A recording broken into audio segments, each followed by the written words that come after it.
Hello friends, welcome back to preventive health solutions. मैं K P Singh, एक certified nutrition adviser हूं और इंटीग्रेटिव डायटेटिक्स में मेरा स्पेशलाइजेशन है। दोस्तों, आइए आज हम बात करेंगे डायबिटीज़ में कौन से चावल लेना बेहतर होगा हमारे लिए। क्योंकि डायबिटीज़ में जैसा कि हम जानते हैं चावल खाने से मना किया जाता है और क्योंकि चावल एक कार्बोहाइड्रेट हाई कार्ब वाला फूड है और इसका ग्लाइसेमिक इंडेक्स भी ज़्यादा होता है, इसलिए हमारे ये ब्लड शुगर को बहुत तेज़ी से बढ़ाता है। लेकिन जैसा कि मैंने अन्य वीडियोज़ में शेयर किया है कि चावल को अगर एक सर्टेन कॉम्बिनेशन में खाया जाए, दूसरे फूड के साथ मिक्स करके खाया जाए, तो इसे सेफली खाया जा सकता है मॉडरेट क्वांटिटी में, और डायबिटीज़ में इसे पूरी तरह अवॉइड करने की ज़रूरत नहीं है।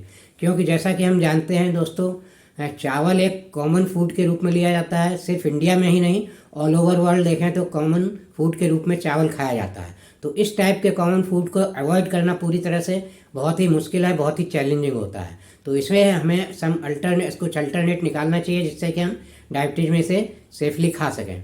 तो यहाँ पर देखें, चावल की बहुत सारी वेराइटीज़ होती हैं। इनमें कुछ ऐसी वेराइटीज़ हैं जिनके ग्लाइसेमिक इंडेक्स कम होते हैं, यानी कि वो हमारी ब्लड शुगर को बहुत तेज़ी से नहीं बढ़ाते। ग्लाइसेमिक इंडेक्स का मतलब होता है जितना नंबर ज़्यादा होगा ग्लाइसेमिक इंडेक्स का, उतना ही वो फूड तेज़ी से ब्लड शुगर को बढ़ाएगा। इसी के साथ एक दूसरे पॉइंट पर भी हमें ध्यान देना होता है कि जो भी हम फूड खा रहे हैं, जैसे चावल खा रहे हैं, तो उसमें हमें कितना कार्बोहाइड्रेट मिल रहा है। मतलब जो हमारा सर्विंग साइज है, उस सर्विंग साइज में कितना कार्ब हमारे मतलब डाइजेस्ट होकर ब्लड में जा रहा है। तो उस बात पर भी डिपेंड करेगा कि हम कितना ग्लाइसेमिक लोड क्रिएट कर रहे हैं अपने ब्लड में, ब्लड शुगर का, जिससे कि वो सेफ रेंज में है कि नहीं है। तो दोस्तों, इसी आधार पर आज हम डिफरेंट वैरायटीज़ की जानकारी लेंगे राइस की। इसमें जो कॉमनली अवेलेबल राइस हैं और जो कॉमनली यूज किए जाते हैं मेनली, उन्हीं के बारे में बात करेंगे। तो दोस्तों, देखा जाए तो इंडिया जो है सेकंड लार्जेस्ट प्रोड्यूसर है वर्ल्ड में चावल का, और देखा जाए तो इंडिया सेकंड लार्जेस्ट कंज्यूमर भी है चावल का वर्ल्ड वाइड। अगर देखें तो चाइना नंबर 1 पे आता है। तो दोस्तों, आइए देखते हैं डिफरेंट टाइप ऑफ राइस कैसे हमें डायबिटीज़ में लेना बेहतर होगा। तो दोस्तों, सबसे पहले देखें तो कॉमन वाइट राइस की अगर बात करें तो कॉमन वाइट राइस का ग्लाइसेमिक इंडेक्स 72 होता है, यानी कि ये हाई ग्लाइसेमिक इंडेक्स की रेंज में आता है।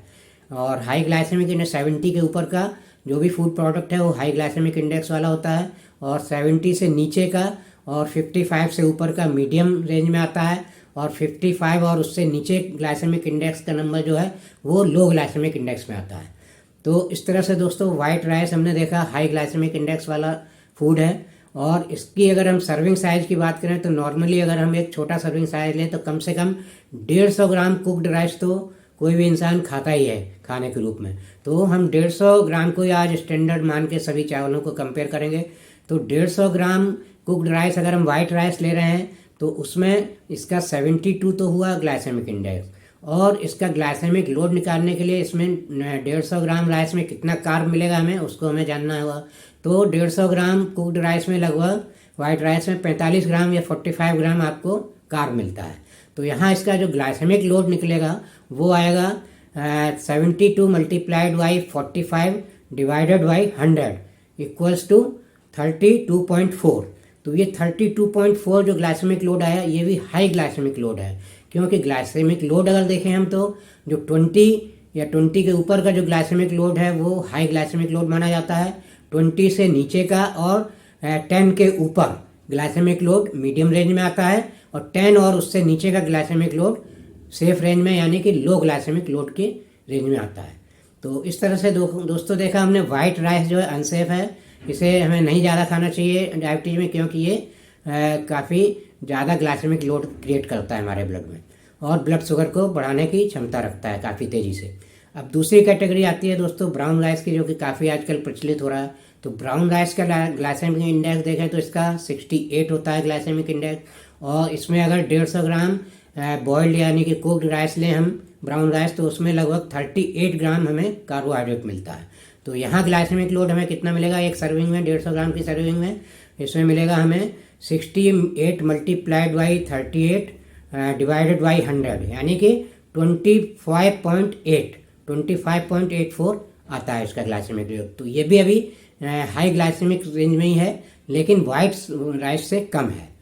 तो इस तरह से दोस्तों ये हमने देखा कि सेकंड कैटेगरी में आपका ब्राउन राइस आ रहा है, थोड़ा सा बेहतर है वाइट राइस से। अब दोस्तों देखें, बासमती राइस भी काफ़ी फेमस है, इंडिया में ही नहीं all over world basmati rice काफ़ी अच्छा माना जाता है। लेकिन यहाँ मैं ओरिजिनल बासमती राइस की बात करूँगा, क्योंकि बासमती राइस की तरह दिखने वाले लंबे ग्रेन वाले आजकल राइस बहुत अवेलेबल है मार्केट में, जो थोड़े सस्ते भी होते हैं। तो ये लंबे जो राइस हैं, जो बासमती राइस जैसे दिखते हैं, ये नॉर्मल वाइट राइस की तरह ही आपके साथ बिहेव करेंगे, इनसे कोई आपको खास फायदा नहीं है। तो अगर आप प्योर बासमती राइस ले रहे हैं तो प्योर बासमती राइस का ग्लाइसेमिक इंडेक्स कम होता है, ये लगभग 55 और 58 की रेंज के बीच में होता है, यानी कि मीडियम रेंज में आता है इसका ग्लाइसेमिक इंडेक्स। तो ये ग्लाइसेमिक इंडेक्स अगर इसका 55 हम लें और 150 ग्राम कुक्ड राइस लें बासमती राइस, तो इसका भी जो कार्बोहाइड्रेट है उसमें लगभग 45 ग्राम ही कार्बोहाइड्रेट होगा 150 ग्राम में। तो यहाँ पर इसका ग्लाइसेमिक लोड बासमती राइस का आएगा 55 इंटू 45 डिवाइडेड बाई 100, मतलब हो गया ये 24.75 आता है। तो ये भी हमारा मीडियम रेंज में ही ग्लाइसेमिक लोड आता है। तो हमने देखा बासमती राइस और नॉर्मल जो आपका जो ब्राउन राइस है, इनका ग्लाइसेमिक लोड लगभग सेम है। और अब दोस्तों देखें, एक और चौथी कैटेगरी है राइस की, जो एक्चुअली हाइब्रिड करके डेवलप की गई है। उसका मतलब एक जापान के एक लो ग्लाइसेमिक लोड वाले राइस से, लो ग्लाइसेमिक इंडेक्स वाले राइस से उसका क्रॉस पॉलिनेशन या क्रॉस ब्रीडिंग करके बनाया गया है राइस, और ये राइस है आपका लो जीआई राइस के नाम से आता है। तो ये लो जीआई राइस है, इसका ग्लाइसेमिक इंडेक्स और कम होता है, सिर्फ 52 होता है इसका ग्लाइसेमिक इंडेक्स। और इसका ग्लाइसेमिक लोड देखें तो ग्लाइसेमिक लोड के लिए अगर इसका 150 ग्राम हम कुक्ड राइस लें लो जीआई, तो इसमें भी लगभग 38 ग्राम कार्बोहाइड्रेट मिलेगा। तो इसका ग्लाइसेमिक लोड हमारा निकलेगा एक सर्विंग का 52 मल्टीप्लाइड बाई 38 डिवाइडेड बाई 100, यानी कि 19.75।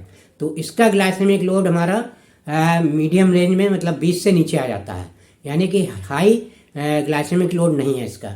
तो ये लो ग्लाइसेमिक लोड में हमें मिलती है ये वैरायटी। तो इस वैरायटी को अगर हम यूज करें तो ये सबसे बेहतर और सबसे सेफ होगी डायबिटीज में।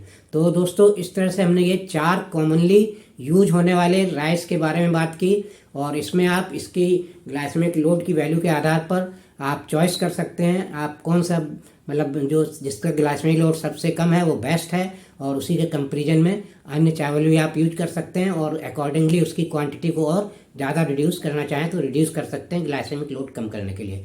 तो वंस अगेन इनको रिवाइज करते हैं। देखिए, जो कॉमन वाइट राइस है उसकी एक सर्विंग 150 ग्राम की हमें 30 अप्रॉक्सीमेट राउंड फिगर में लें तो 32 हमें ग्लाइसेमिक लोड दे रही है, हाई ग्लाइसेमिक लोड है। ब्राउन राइस है, उसका ग्लाइसेमिक लोड 26 आ रहा है, ये भी हाई है लेकिन वाइट से कम है। और बासमती राइस का ग्लाइसेमिक लोड भी राउंड फिगर में देखें तो 25 आ रहा है, ये भी वाइट राइस से कम है लेकिन फिर भी मीडियम रेंज से ज़्यादा है। और सबसे बेहतर है लो जीआई राइस, जिसका ग्लाइसेमिक लोड लगभग 20 आ रहा है, 20 से कम है।